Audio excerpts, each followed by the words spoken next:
उत्तराखंड की फिजाओं में इस वक्त ढोल दमाऊ के साथ हर तरफ गूंज रहे हैं सियासी नारे।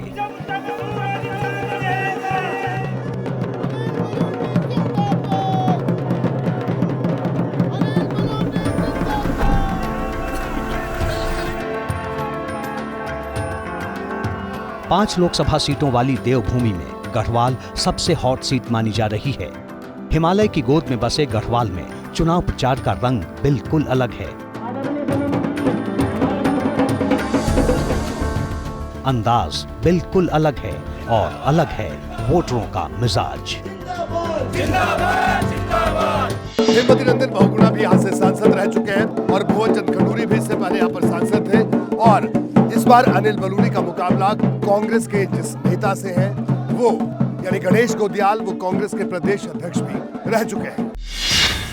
गढ़वाल लोकसभा क्षेत्र में कुल 14 विधानसभा सीटें आती हैं जो 5 जिलों चमोली, गढ़वाल, नैनीताल, रुद्रप्रयाग और टिहरी गढ़वाल में फैली हुई हैं, जहां इस वक्त चुनाव प्रचार आखिरी दौर में है। मैदान और पहाड़ के प्रचार में जमीन आसमान का फर्क है। इन चुनौतियों के बीच कैसा चल रहा है बीजेपी प्रत्याशी अनिल बलूनी का प्रचार, इसे जानने हम यहां पहुंचे।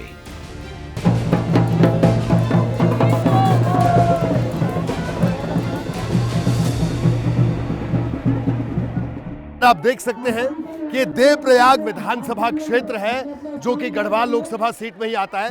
यहाँ पर एक छोटी सभा अभी अनिल बलूनी कर रहे हैं और देखिए जो पहाड़ों का चुनाव प्रचार होता है वो इसी तरह का होता है। प्रत्याशियों को छोटी छोटी जगह पर जाना पड़ता है, छोटे छोटे जो समूह होते हैं कार्यकर्ताओं के उनको संबोधित करना होता है और ठीक एक ऐसी ही सभा है जिसे अनिल बलूनी इस वक्त संबोधित कर रहे हैं। मैं आप सब लोगों को विश्वास दिलाता हूँ कि बडियारगढ़ और इसके आसपास अपनी देवप्रयाग विधानसभा के लिए जितना विकास कार्य हो सकता होगा उतना विकास कार्य होगा और आपके पास हिंदुस्तान का सबसे सक्रिय विधायक है। आपके पास एक ऐसा विधायक है जो पूरे टाइम अपनी विधानसभा के लिए सोचता है। क्या अच्छा है उनमें? सब कुछ गुण अच्छा है उसका। अच्छा जी। हाँ जी, हमने जो भी जिताया सब गुण अच्छा मिला हमें तो। आप बताइए। हाँ जी, अनिल बलूनी मतलब नहीं तो क्या क्या सोच के वोट? बस सोच सुंदर मतलब बड़ा हमको पानी चाहिए बस। पानी इनकी समस्या। मोदी जी सब कुछ दे रहे हैं, मोदी जी किसान भाई दे रहे हैं, राशन दे रहे हैं। मोदी भगवान है हमारे लिए तो सब कुछ देता है वो। बाबा राशन भी दो, पैसा भी दो, खेत्या का।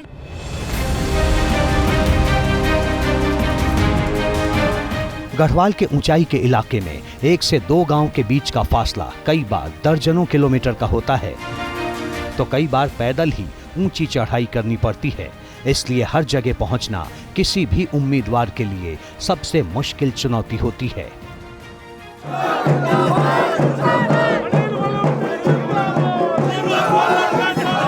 आपने नेताओं की बड़ी बड़ी रैलियां जरूर देखी होंगी, कई तरह का चुनाव प्रचार देखा होगा, लेकिन इस वक्त मैं आपको हिंदुस्तान की सबसे दुर्गम लोकसभा सीट का चुनाव प्रचार दिखा रहा हूं। सुबह से ये जो चुनाव प्रचार का सिलसिला ये जारी है और अब दोपहर का वक्त हो गया है, लेकिन ये सिलसिला अभी थमा नहीं है क्योंकि अभी यहां से अगली सभा के लिए कुछ ही देर में अनिल बलूनी रवाना होंगे।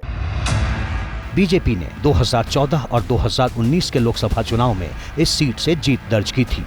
अब पार्टी तीसरी बार गढ़वाल सीट पर कब्जे की तैयारी में है। इस बार का चुनाव पहले के चुनाव से कितना अलग है, हमने ये समझने की कोशिश की।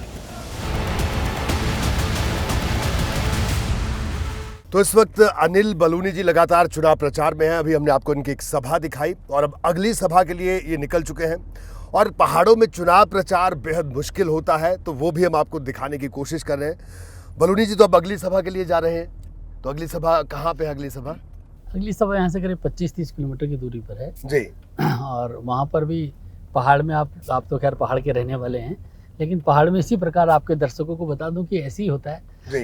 दूर दूर डिस्टेंसेस होते हैं, ऊपर गांव होते हैं, वहाँ से लोग नीचे आते हैं सुनने के लिए आपको, और 100, 200, 500 लोगों की गैदरिंग होती है। वो बहुत बड़ी गैदरिंग है यहाँ के हिसाब से। बिल्कुल। बलूनी जी, अभी मैं आपका भाषण सुन रहा था इस रैली में और लोग खूब तालियां भी बजा रहे थे। आप गढ़वाल की अस्मिता की आप बात कर रहे थे कि कांग्रेस ने गढ़वाल की अस्मिता पर प्रहार किया। देखिए, अगर आप पिछले लंबे करीब 40-45 सालों का समय देखेंगे जी तो कांग्रेस इस सीट को जीती नहीं कभी भी, गढ़वाल सीट। जी एक आध बार जब जीती है तो 11-12 हज़ार से, बहुत माइनर से उससे। जी ये गढ़वाल के लोग कांग्रेस से बहुत ज़्यादा दुखी रहे हैं जी और जिस प्रकार का चीज़ें हुई हैं, आपको याद होगा कि हमारे बहुत बड़े नेता, हमारे बड़े पूज्य हेमवती नंदन बहुगुणा जी थे। जी हेमवती नंदन बहुगुणा जी को समाप्त करने के लिए, उनकी राजनीति को खत्म करने के लिए कांग्रेस ने जैसे जैसे हथकंडे अपनाए थे वो कोई भूल नहीं सकता। जी इंदिरा गांधी जी ने उनको हराने के लिए पूरा इतना बड़ा ताकत लगाई थी कि उसकी कल्पना से बाहर है। हर पोलिंग बूथ पे एक केंद्रीय मंत्री तक को बैठाते थे, ऐसी हालत। 1982 के बाई इलेक्शन हाँ जी। जी और वो उत्तराखंड के लोग कभी भूल नहीं सकते। जी फिर उसके बाद जब उत्तराखंड आंदोलन शुरू हुआ जी तो उत्तराखंड आंदोलन में कांग्रेस की भूमिका ठीक नहीं थी जी और भारतीय जनता पार्टी ने इस राज्य बनाया, वो राज्य बनाने के पक्ष में थे, कांग्रेस के वरिष्ठ नेता। जी तो लोगों ने वो भी काल देखा कि जब कांग्रेस के लोग जो है वो नहीं बनाना चाहते थे राज्य। फिर कांग्रेस, हमारे यहाँ पर समाजवादी पार्टी की जब सरकार थी मुलायम सिंह यादव की, तब बड़ा अत्याचार हुआ जी और कांग्रेस लगातार आज भी उनके साथ अलायंस पे।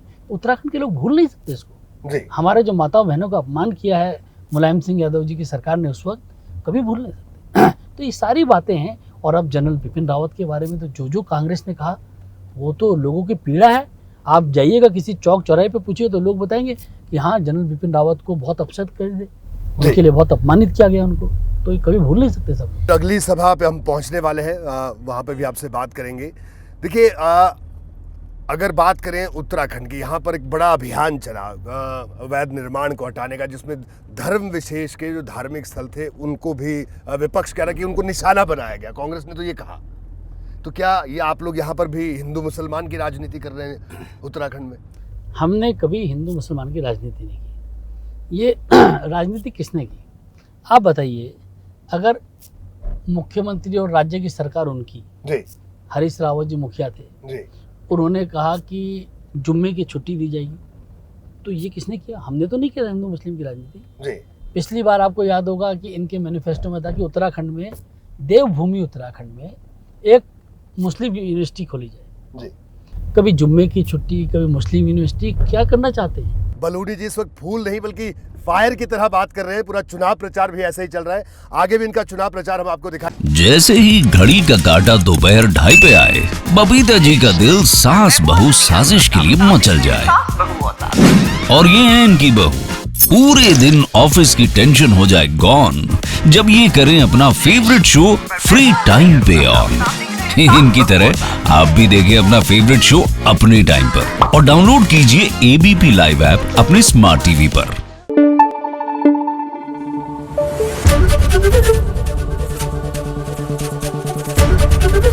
एबीपी न्यूज आपको रखे आगे।